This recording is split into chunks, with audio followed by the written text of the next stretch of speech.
So thank you everybody for coming. I know you guys are all excited and you do not want to hear from me, I'm sure of that. But I want to thank a few people first, and I want to thank the instructors and speakers that were in the sessions. If you could please stand up so I can identify you. So thank you for all the instructors at BKB. I also want to thank the speakers from the workshops that were down there. So I see Jim Rosen in the back. Where's Danielle? Danielle Goddess, man. There you go, Danielle. Thank you so much. Thank you to Movement as Medicine as well. They did a great job with the 2 workshops that they ran. And Nancy Cantor from the Dream Factory. Where are you? Down there. So thank you so much. To our sponsors, I really want to thank Summer Nova, Nicole Chen Photography, Model UN. Where are you, Model UN people? There you go. They're doing a great job teaching camps about the right stuff to the right people. So thank you so much for that. So yeah, we were thinking a lot of how to introduce Alex in front of an audience. And to be honest, there's really not a good way to introduce Alex. Everybody here, I'm assuming, has watched the movie or has at least been aware of what he has accomplished. So Alex, we want to basically to bring you here and tell us the story if possible. But if not, we're just going to open for Q&A right at the beginning. And then let's go and see what happens. Okay? Thank you. And I'm taking the chair with me. Sure.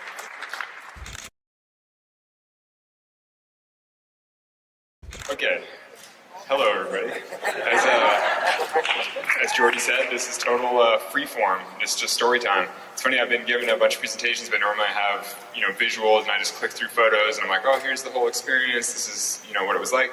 But this is actually a really unusual crowd for me to speak to about this kind of thing, because I feel like I've already climbed with half of you guys today, and we were all just sessioning the boulder problem and climbing together in the gym, and so yeah, it's interesting to speak to a climbing audience for a change.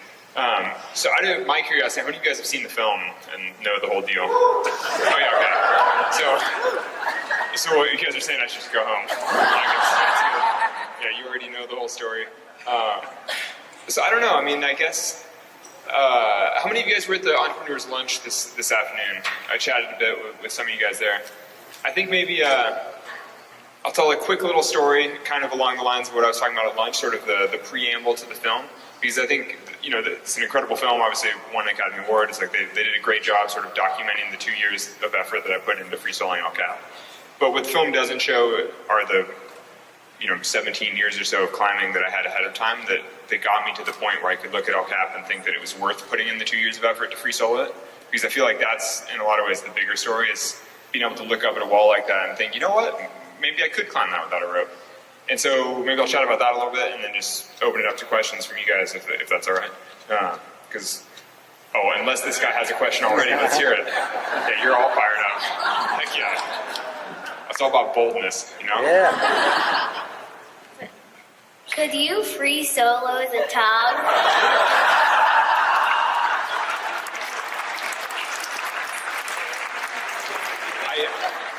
I definitely could, but I prefer to make responsible choices and not avoid yeah. It's all about making good choices in life, and I don't want to get anybody in trouble. I don't want to get kicked out of the gym. I don't want to avoid the insurance policy. It's all yeah. So if anybody else has good questions, interject throughout. This is obviously very casual. It feels like family time, except that I'm on a weird pedestal.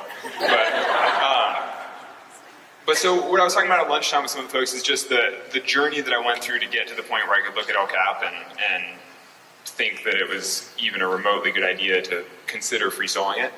And actually, so I've been touring with the film for the last 6 months or so. So basically since August 28th, I've been doing nonstop events around the film. And for a lot of that was going into theaters and doing question and answer sessions after the film had shown. And people routinely ask about fear and overcoming fear and how do you manage fear.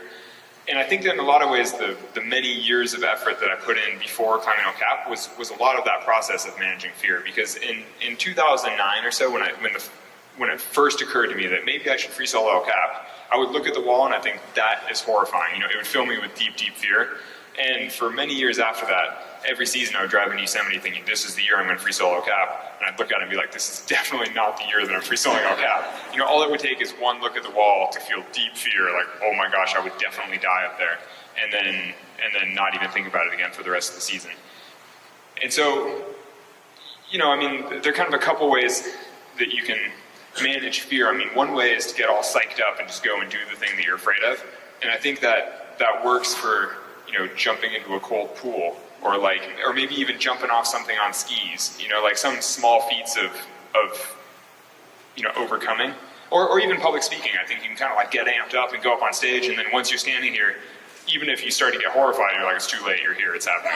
You know, and so, or like skydiving is something where you can like be very, very afraid, get amped up, and then just throw yourself out of the plane and it happens. You know, one way or another it's happening. But free soloing really is not like that. You can't just get yourself psyched up and then go do it, because you make a couple moves and then you look down, and you have to look down every 2 moves because you're moving your feet. You look down and you're like, oh, you know, like I'm kind of scared. And no matter how amped up you get yourself, you know, once you're halfway up the wall, it's pretty scary. You know, if you don't fundamentally feel comfortable, it is very, very scary. And there's no real way to cheat that. You can't fake it. You know, you have to actually feel comfortable. And so, what I was chatting about at lunchtime is the whole idea of broadening your comfort zone to the point that what used to seem super scary now falls fully within your comfort zone. And that was kind of my whole process with El Cap, is that I couldn't just get psyched up and go do it, because I knew that it would take me many hours. I mean, when I did it, it wound up being a little less than 4 hours, but I thought that it might be up to 5.5 or so.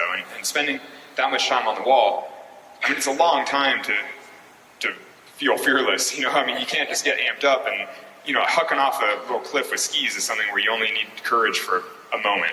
You know, but for 5.5 hours of just consistently performing, I mean, that's far too long to, you know, you actually have to be extremely comfortable with your decisions and extremely comfortable with what you're doing in order to perform for, you know, basically half a day. And so the only real way I could fit El Cap within my comfort zone, I guess, was to systematically push myself in different ways. And so, you know, in 2009, let's say, I would look at El Cap and think that's really scary.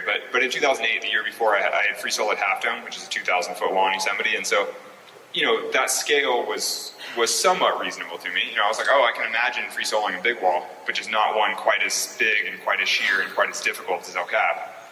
But then over the years, I started chipping away at it, where, you know, one year I'd climb something, you know, easier but a little different, climb something in worse conditions, you know, free solo something in the sun, free solo something a little bit steeper.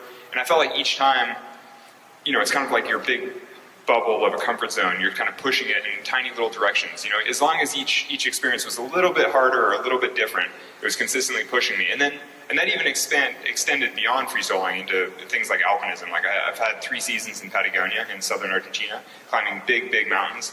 And some of those are 5,000-foot rock faces. And so when you climb a 5,000-foot wall, and actually I've also had 2 expeditions to Alaska where we were climbing some 5,000-foot rock faces. And they aren't as difficult as El Cap, they aren't as sheer, they're not as good a rock, actually they're really, really bad rock, but at least Alaska's.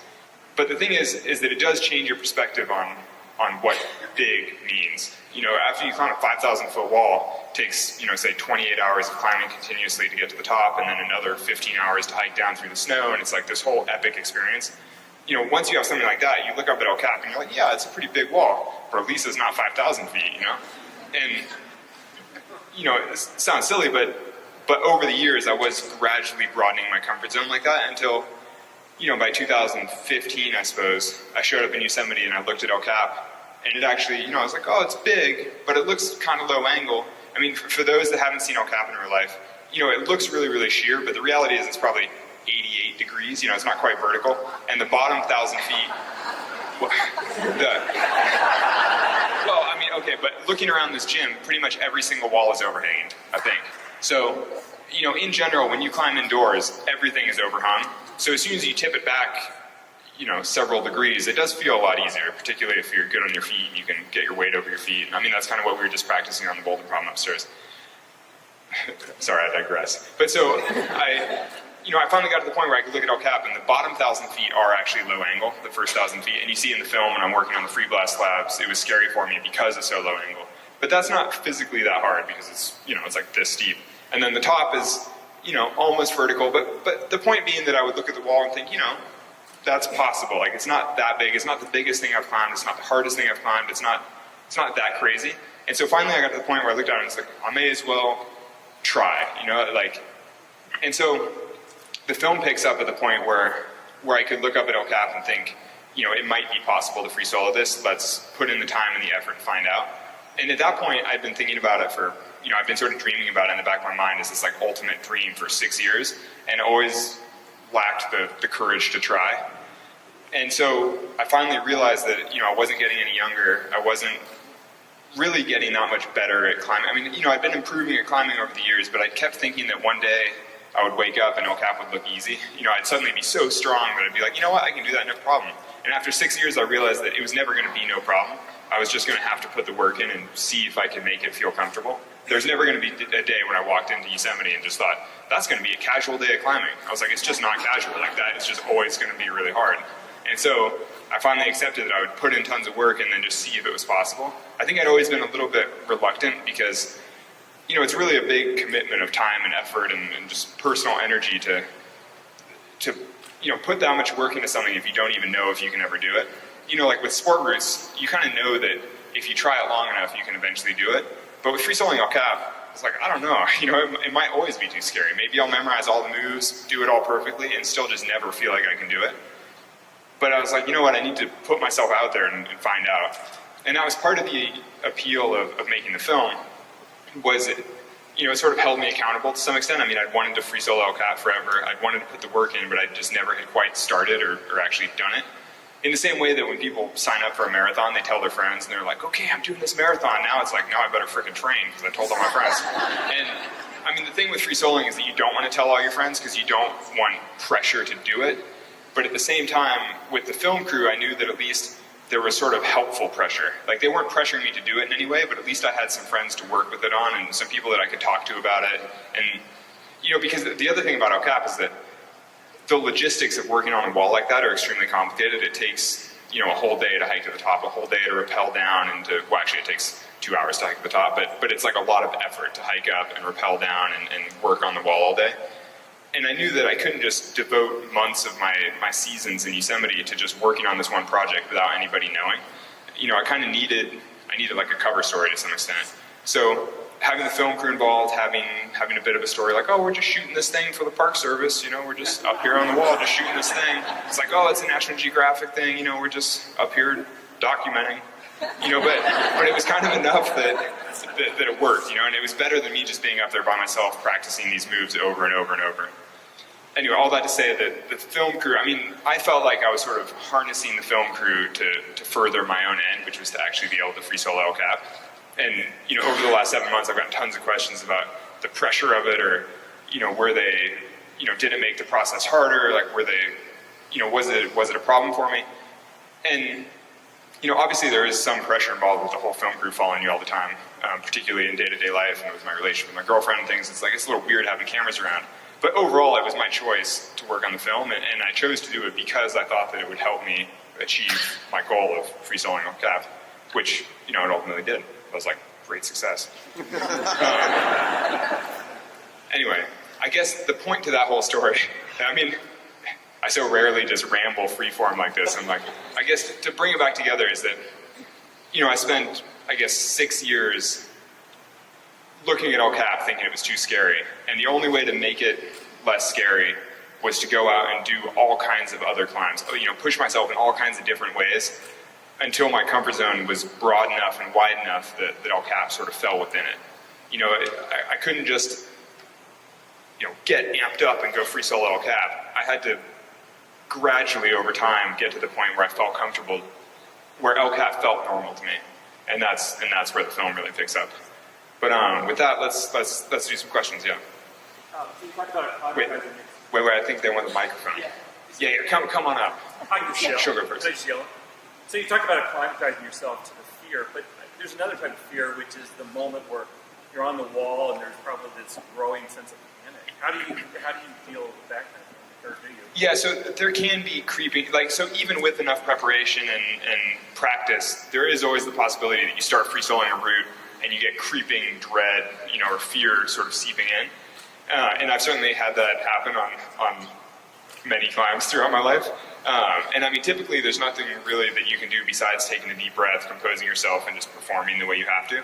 Though I kind of knew that on El Cap, that would be disastrous. I'd experienced that enough in the past that I knew that I couldn't have that happen on El Cap. And so I really just over-prepared. I trained super hard, I practiced a lot, and then I just visualized that kind of stuff a lot. I imagined what would it be like. Actually, for those of us who were just upstairs climbing on the boulder problem, I mean, the boulder problem is the hardest part of El Cap. And I would imagine what will it be like if I grab this, if I press up into the thumb press and then get really scared, what happens then? Or like, what happens if my leg starts to shake as I try to switch my feet through? And I would, imagine that, I would think it through.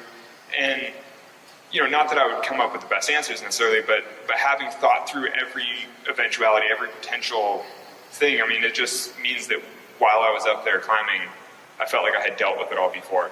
I mean, I think that's kind of the only real way to manage something like that. You just have to imagine the unexpected. You'd mentioned that the film crew was helping keep you accountable and keeping you moving. Like, to some extent, yeah. To some extent. Yeah. And obviously in life, like, you're picking your team, you're picking the people around you to help move you forward. How did you know that the folks in the film crew, either the directors or the cameramen, they were the right team for you in working with them? So almost everybody in the film crew was already a really good friend of mine. So Jimmy Chin, the director, the co-director with his wife, Chai. At the time, I actually didn't know his wife that well, but I figured if Jimmy married her, she must be fine.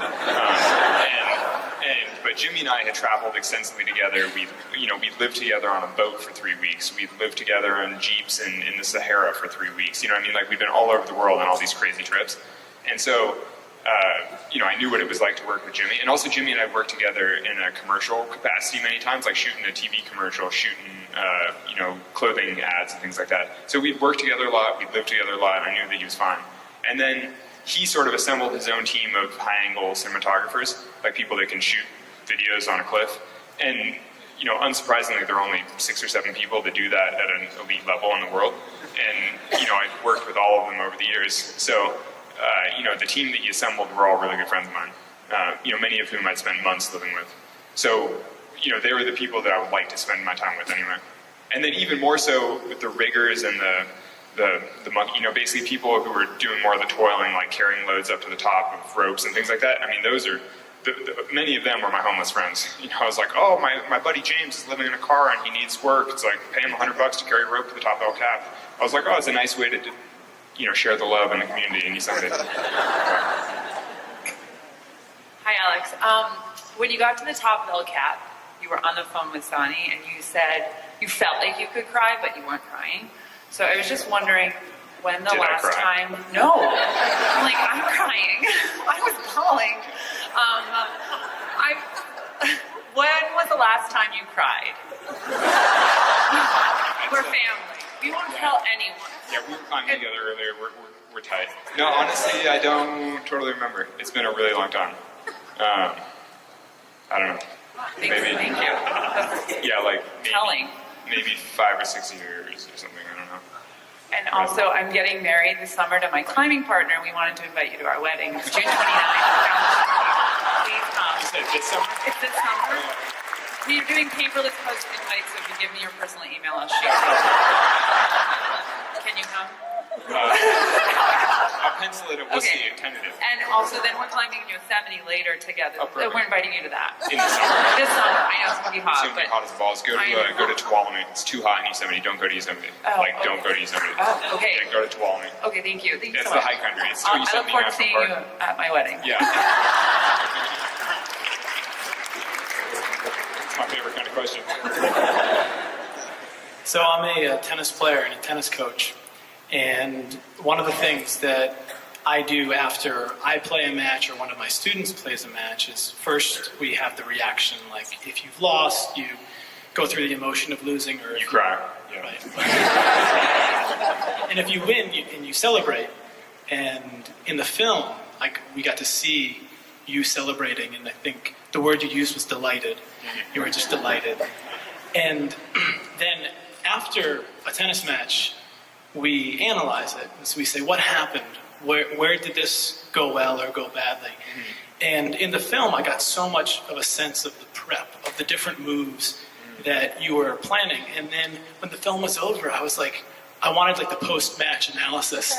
Like what things, after you got over, maybe you didn't get over the delight, but after you had that reaction and shared it, then I'm guessing you go back and you say, wow, I remember this part of the climb or that part of the climb. I'm wondering what kind of thoughts you have along those lines. That's a really interesting question that I haven't really thought about, and I think that that maybe one of the differences between climbing, certainly an experience like free soloing El Cap and tennis, is that after each tennis match, you know that you're fundamentally going to do that same thing again next time. But with El Cap, I probably will never free solo El Cap again, and if I do, it wouldn't be the same route. It would be some different route or some, there'd be something new to it. So, like for example, last summer, Tommy Caldwell and I did the speed record on El Cap. And so we did that by climbing this one route, 15 times. Each time we'd hike down, we'd spend the whole hike debriefing, where we would talk through exactly what you're describing, where we would climb as fast as we can, and then the whole walk down, we'd say, what were you doing when I was here? How did you climb this section? How do you think we can do it faster? Could we carry less gear? Basically debriefing for a couple hours. And then when we'd eat dinner that night, we would talk through it all again from bottom to top with like, okay, so what should we be doing differently? But the thing with free soloing is that realistically, I'll never do it again quite like that. So I just don't quite have to debrief in the same way. And I think, at least with the particular free solo, I got to the top, I was like, I'm the freaking man, that was amazing. It really was probably the best I've ever felt climbing. It felt incredible, everything went well, and I was just like pretty satisfied with it. And even now, I watch the film and I'm like, oh, that looks pretty freaking good. It really is the thing that I'm most proud of in climbing. And so, I agree that if my goal were, ultimate performance in climbing, yeah, I should obviously break it down and debrief it. I could have climbed a little faster. I could have done a couple things a little better maybe, but I'm like, I don't care, it's fine. But I do try to debrief about all other climbs, basically. All right, thank you. No, thank you. Yeah. So on the crying piece, I'd say the Hallmark Channel Christmas episodes next time for your answer. They get you every time, I'm sure. Your peer group. Can you talk about your peer group a little bit of other climbers? Do you draw strength from them? Do you talk to them? Do you talk to them before, afterwards, and so on? Yeah. Like Tommy Caldwell, in a way, he's not really a peer. He was my childhood hero. He's 7 years older than me, and so I grew up, he was already a professional climber, and, I grew up looking up to him and thinking he was the man. And so, I've been lucky enough to get to climb with many of the best climbers in the world, and it's certainly super inspiring for me. And actually, honestly, I was just thinking about this when we were upstairs working on the boulder problem with the group of all you guys that were trying to boulder. And the thing is, I spend pretty much all my time climbing with people who are better than me. Like, all of my friends are stronger than me in some way. They all sport climb harder than me. Tommy boulders harder than me. Tommy's always been a little bit stronger than me. And so I spend all my time always being the weak guy. And going up and working on the boulder problem, I was like, oh, at least I'm not the weak guy. Like when you just roll, and not to be douchey, but I was like, oh, like it is nice to see that sometimes, because like when I train at my home gym with my friends, I'm always the worst.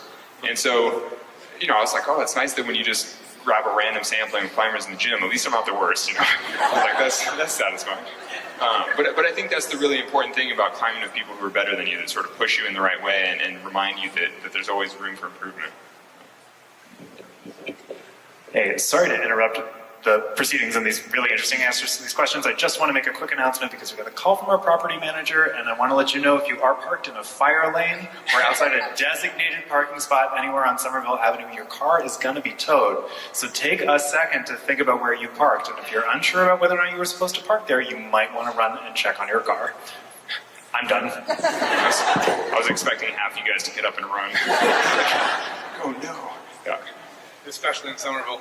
I want to say thank you. I think I've been climbing for 25 plus years, and I'm a boulder, so I'm also a ropeless climber, and I'm not a soloist, but like Peter Croft in that sort of vein, we've always thought about El Capitan. It's just like amazing what he did. What I'm really curious about is, aside from soloing and actually kind of climbing related emotional preparedness, and what other ways do you prepare emotionally when you do big things like this? What do you mean exactly? Like meditation, or like how do you Are there any other emotional fitness exercises that you do? I mean, I haven't, no. And actually, in the past, I always thought that meditation seemed kind of, I don't know, I was like not into it.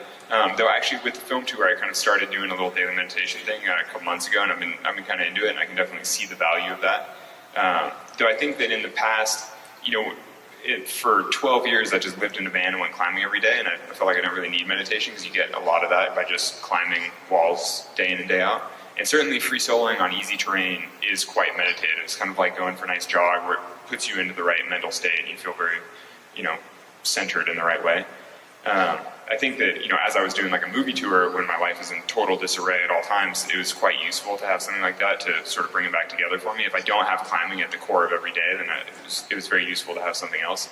But so I think that in the past, I've never really needed any other particular tool like that. But I could see that if I were working a 9 to 5 and living in the city, I probably would wind up finding some other way to hold it all together. Yeah. Hi, Alex. Seen your film 3 or 4 times now. Probably seen another 10.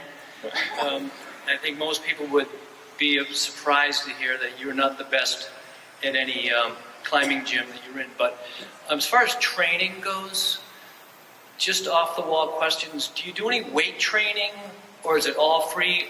And the next question is, how many pull-ups could you do on a bar? Yeah, I don't know. So I don't do that much weight training. This winter I was doing a little bit of systematic training, so I was doing, some weighted pull-ups, things like that. I was doing, I don't know, like forearm curls sometimes, like a few little weight things, but not really.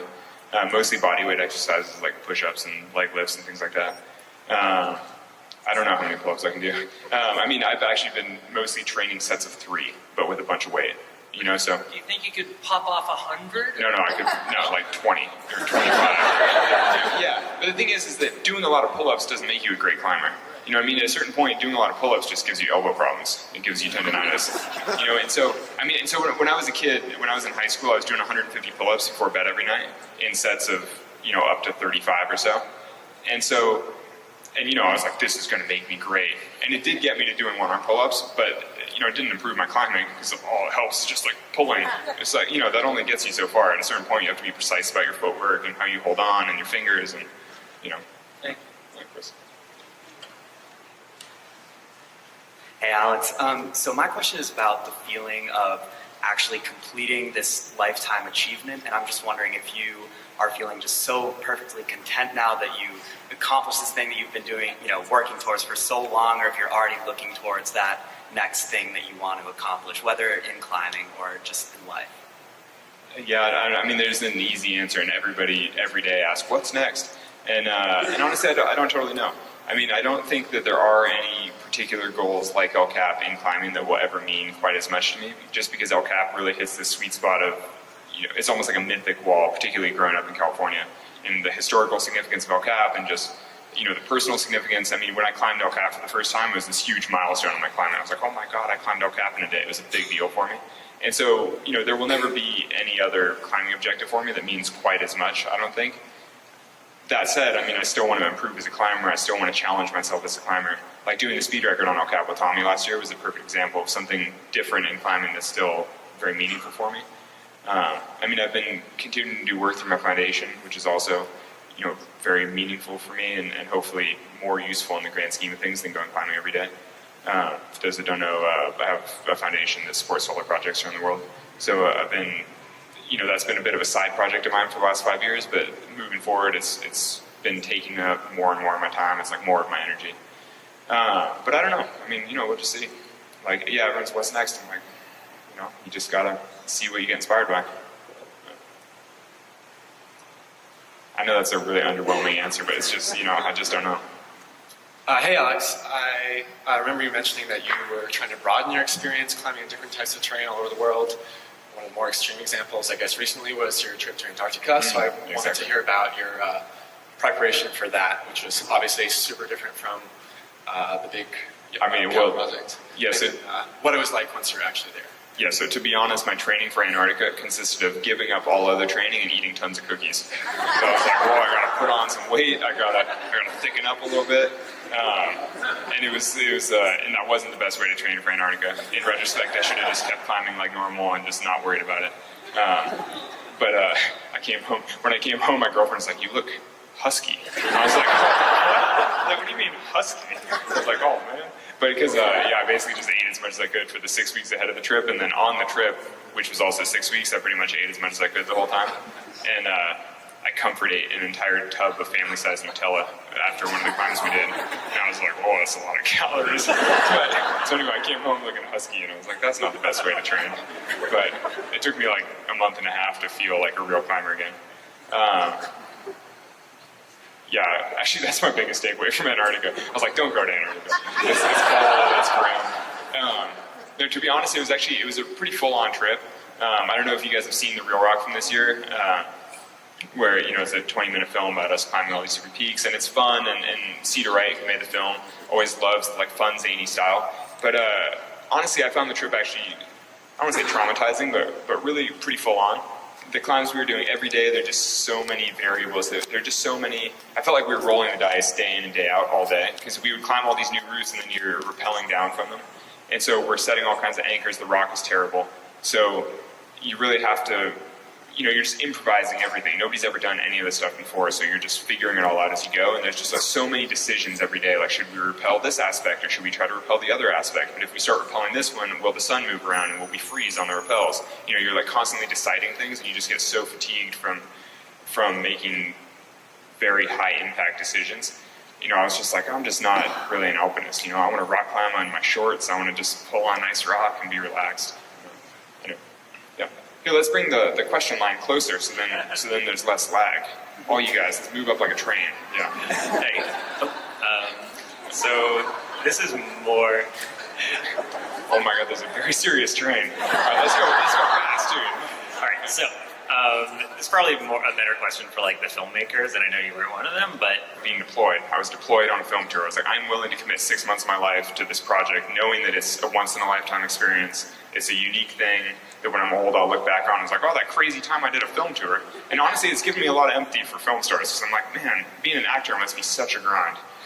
To imagine doing months of promotional tour and then just doing it again the next year in your next movie, I'm like, that is absurd. It's like, I can't believe that people do that for a living. It's like, it's terrible. But, basically I'm making choices and I'm happy with my choices. That said, sometimes you fall asleep in the airport and you're like, what a bummer. You're like, what? Yeah. But I'm sure everybody struggles with work-life balance stuff sometimes, like occasionally you just work too hard for a little while knowing that it'll be better for the rest of your life. When I'm 60 going climbing every day, I'm going to be like, those are good choices. Yeah. So this question is more about van life. During the movie, you said you lived off at 88 cents a day for dinner. What was dinner looking like, and do you always eat with your spatula? I don't always eat with a spatula, but the 88-cent dinner was just plain pasta and red sauce from Walmart in like 2006. That was sort of my scrappiest level of culinary, experience. I'm not proud of it. But now it's a bit more. Now I add vegetables. I buy nicer sauce. Things like that. But I'm moving up in the world. Also, how is the Alex Honnold spatula? Is it worth buying? Well, I think they're out, actually. For those who don't know, Black Diamond made a signature spatula that supports my foundation. It was a bit of a joke, but it does work, and it's a nice spatula. So if you feel like supporting the foundation, get one. Hey, Alex. So this goes back a few years. I guess in the film Valley Uprising, you first showed up in Yosemite at like 17 years old. What was it like showing up as this new guy in Yosemite trying to prove yourself amongst like all these amazing climbers? Oh, it's not quite like that, because I showed up, and it's not like you see any of the other, everyone's just kind of doing their own thing. And so when I showed up in Yosemite, I was climbing with a friend of mine from Sacramento who was a bit older, and he had a car and he had a rack, which is kind of the main thing, and he had a hunger to climb walls. And so the two of us basically worked our way through all the classics, and we were basically two random beginners who just had a certain hunger for Yosemite walls. And each weekend we would show up and we were kind of doing power weekends where we drive in and do Friday, Saturday, Sunday, 3 big routes, preferably a big 8 climb, 2 big free routes, and then we drive home climb the gym for a few days, go back to Yosemite for another 3-day power weekend. And we just kind of worked our way through it. And that whole season culminated in climbing the nose in the day, climbing El Cap in a day for the first time. And that was this huge milestone. We're like, wow, we climbed all the walls in Yosemite this season. Now we climbed El Cap. This is incredible. Now we're climbers. But it definitely wasn't like we're showing up like, all right, now we're going to show the world that we're, you just show, anytime, Yosemite is so inherently humbling. You drive in, you look at the walls, and you're like, oh my goodness, I will never climb these. And then as you work your way through them, you start to build a little bit of confidence, like, oh, maybe I can climb some of these, maybe I can do them a little better, but it was all about the incremental progress. And honestly, I didn't meet many of my heroes in Yosemite until years later. I didn't meet Tommy forever because I was too afraid. I was like, that's the Tommy Caldwell. I was like, don't look, I hope he doesn't see me. But after many years of having mutual friends tell me that I should be climbing with Tommy, I finally approached him and was like, oh, could we, climb something? And then as soon as we started climbing together, I was like, oh, I should have done this years ago. Tommy's the man. And he's like the world's nicest guy. So, I should climb with him more. Okay, a couple more questions, I think. So actually, sorry you guys, I can talk to you guys in a minute, but the rest of you have to go validate your parking, But, Well, I hope this one's worthwhile.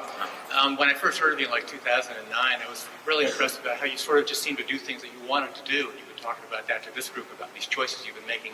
They've just been choices that sort of come from, some inner knowledge or something. You just sort of say, hey, yeah, that feels right. Mm-hmm. And I want to have you maybe talk about what it's like. Some people talk about what you did climbing the El Cap was sort of like an Olympian kind of accomplishment, and I would sort of agree with that. But Olympians have coaches, and I can't see where you had a coach anywhere in your life, someone that was your mentor in terms of doing something, because everyone thought what you were doing was not possible, but you seem to have risen above that somehow. So there's a lot of internal stuff that you figured out? Yeah, though I think that in a lot of ways the broader climbing community takes the place of a coach to some extent. I think that having a coach is extremely useful, and I think that is kind of the future of climbing, especially with climbing going into the Olympics, and I think there's a lot more talent in climbing coaching now, and there's more, I think there's a lot of room there for, I personally didn't get to avail myself to a coach, but that said, I have lots of friends that I was saying, people who are much better climbers than me in certain regards, and so I can always call them and ask about training tips. I can ask about my own workouts or how I should structure things differently. I think that even though I may lack a proper coach, the general community sort of takes that place to some extent, and even the film crew. Because they're all friends of mine that are also elite climbers, so at least I could talk to them about it. Be like, what do you think I should be doing differently, or what do you think the best way is, and then sort of weigh all those different opinions and. So there really is this value for a coach, I agree. But you must have had a lot of times when you didn't have that, so you would have had to done a lot of your own. Yeah. I wonder what that felt like for you. Well, at a certain point you just have to, can you do something? Can you do it? The beauty of climbing is that you can test yourself against the objective as much as you want. Whatever it is you're trying to climb is there, and it will stay there, and it won't change, and you can climb it with a rope as many times as you want until you know that you can do it.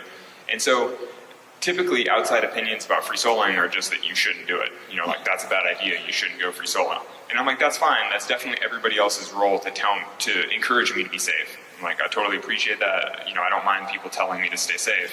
That said, if I practice on something and I know that looking at that pink route, I'm 100% sure that I could go free solo that. But I won't. Don't worry. But I'm like, yeah, I definitely can do that. No question. No matter what somebody tells me, I know that I can do that. At some point, you just have to listen to that self-belief. I really appreciate the way you've done all this. Thank you very much. Oh, thank you. All right, maybe last question? Yeah.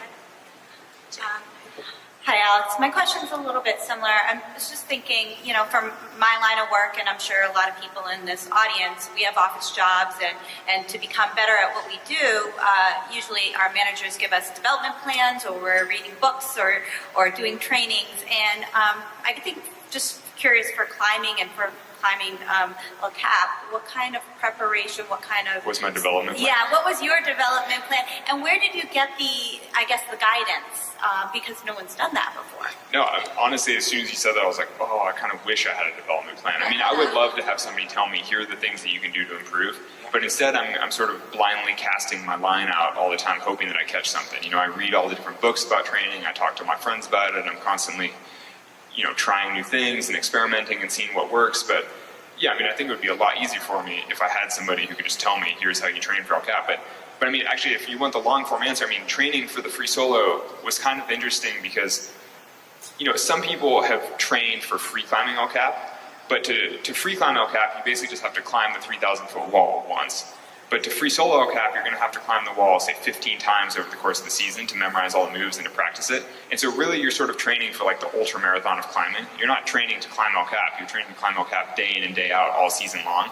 And so it's a tremendous amount of volume, and no climbers have ever really trained for that kind of thing, except for maybe some alpinists or things like that. But then alpinism is different because you're mostly just walking uphill, whereas rock climbing, you're like climbing it over and over. And so as I trained for it, I was doing this tremendous amount of volume, like way more climbing than is good for you. Basically I sucked all the time because I was just climbing a lot. I was grinding myself to dust. And so all of my friends who were really strong sport climbers told me that I was being stupid and that I should rest more and that I'd be able to climb harder. But my thought was that I didn't need to climb harder. I just needed to be able to climb 512 without falling off when I'm tired. And so I was like, oh no, I'll just stick to my plan and just keep grinding away. And obviously it ultimately worked okay. I mean, I was able to free solo Cap. But I don't know if that's the best way. I just know that it made sense to me and I executed it and it worked. Like I don't know. I mean, that's the problem with doing something that nobody's done before, is you can't really, it's hard to figure out how. You just try your best. But on that sad answer, thank you guys. So thank you, Alex.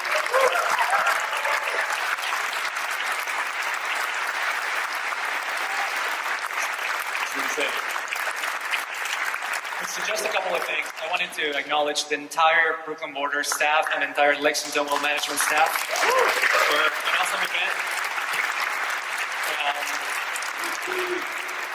For all of you that want to stick around and climb, we will be doing that until 6 p.m. and after that, pretty much everybody has to stop climbing. I've been told. So yeah, I know Alex has to go very soon, but pretty much if you want to take a picture with Alex, this is kind of like the last spot to do it. So make sure you do it. Thank you again. Cool, thank you guys so much for having me.